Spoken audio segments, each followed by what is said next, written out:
All right, hello wine drinking people. Today it's time for more of what I've had to drink yesterday.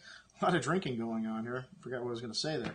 Anyways, it's not very often that we see wines from the south of Spain, sherry. I'll never forget my first visit there. I was not looking forward to going to the south of Spain. I said, what the hell do we want to go down there and drink sherry for, of all God-forsaken things? And when I went down there, man, I found out why, we have a bad perception of sherry in this country.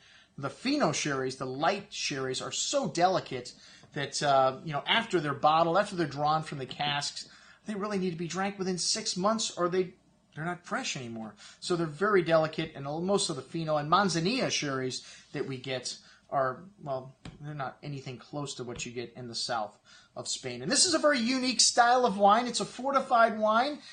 Most of these, they're made from the Palomino grape, and then you have Pedro Jimenez is the grape that they use to make sweet sherries. And they have the sherry triangle, the three different areas, Jerez de la Frontera, Sanlúcar de Barrameda. And, the wines are very different based on where they're from, but also the styles. You have the Finos and Manzanillas, which are very light, and they have this yeast that is in the air there that, grows on top of the wines, which is very unique. You go into any sherry house, and they have one of the barrels with a clear end to it, so you can see where the yeast lays on top of the wine and forms a thick barrier on the top for the Finos, and it keeps the wine from being oxidized, and also provides the wine with a unique floor kind of aroma and taste, and high concentration of vitamin B. Rumor has it that you can drink sherry all night and not get a hangover because of the high concentration of vitamin B from the floor in Fino and Manzanilla sherry. And I can attest to it. I drank it all night, man. They party all night long in the south of Spain. We were out till 4 or 5 in the morning walking the streets and just had an incredible time. My favorite part of Spain that we visited on my first trip. Well, the Lustau is one of the houses we visited, and this is considered by many people to be the best sherry house, or at least one of them. The Amontillado Los Arcos was the first wine up. And Amontillado is a Fino that is aged a little longer, so it spends 4 years under the yeast as a Fino. And Los Arcos is one of the bodegas that they took over. It has arches, which is what the name refers to.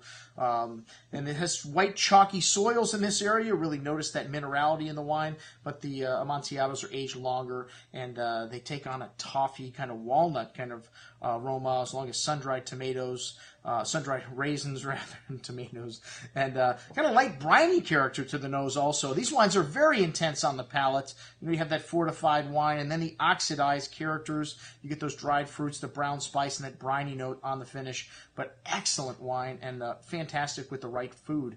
Sardines, olives fried with sardines on the inside of them. Salty, savory, anything like that works very good with sherries. Anyways, the Amantanista Pelo Cortado, which this is Pelo Cortado is a style in between Amontillado and Oloroso, and they find a barrel and they say, well, this is richer than Amontillado, so they mark it with a cut of chalk, and so they can designate those barrels as being separate, and 1 out of 1,000 barrels makes this cut. So a very rare style of sherry, and this is matured for about 15 years on average. Well, because of how sherry's made, it's a solera. You have one on the bottom, one in the middle, one on the top. They draw the liquor out of the one on the bottom. They put the one on the top of it in it, and the one on top on that. So it's an average age thing, how these things are measured. More mature wine, and you notice some dried tobacco spice, some almonds, some deep dried golden raisins. Very rich and intense on the tongue. This wine's got a host of that dried fruit, almost like a dried meat-like nuance to the briny and nutty notes on the finish. Excellent juice. My favorite of the first 3, the Oloroso, is also very good, though. This wine spends 12 to 14 years in barrel on average. A bit more sweetness to the nose, a bit more robust than the Pelo Cortado also. Sandy soils here. And, they usually know what they're getting with this. When they make an Oloroso, it doesn't see that, it doesn't start out as a Fino or Manzanillo. Usually they know this is going to be an Oloroso, so it doesn't have that floor contact that Amontillado and the Pelo Cortado get. This wine has some lovely dried fruit, dates and figs, notes of hazelnuts and almonds to the bouquet. Very very full and rich. Lovely intensity on the tongue. Note of that sweetness, but a bit hot on the end. A lot of brown spice and that briny quality coming through. Excellent.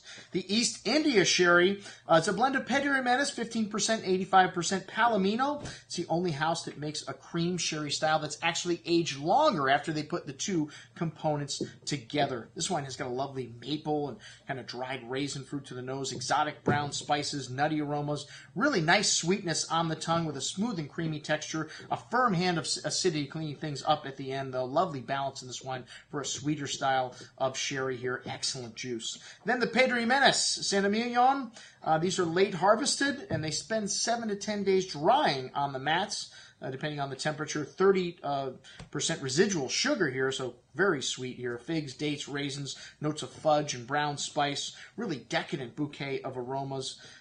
This wine is 10 to 12 years on average, but there's no date on the bottle. But there is a code. If you got your Lustau decoder ring, you can tell what year it was bottled and what day of the year, actually. And this wine is lovely, sweet and velvety on your tongue, just really decadent, succulent fruit, but still has nice freshness at the end. And the way all sweet wine should finish is dry, meaning they've got the acidity to clean up that 30% residual sugar.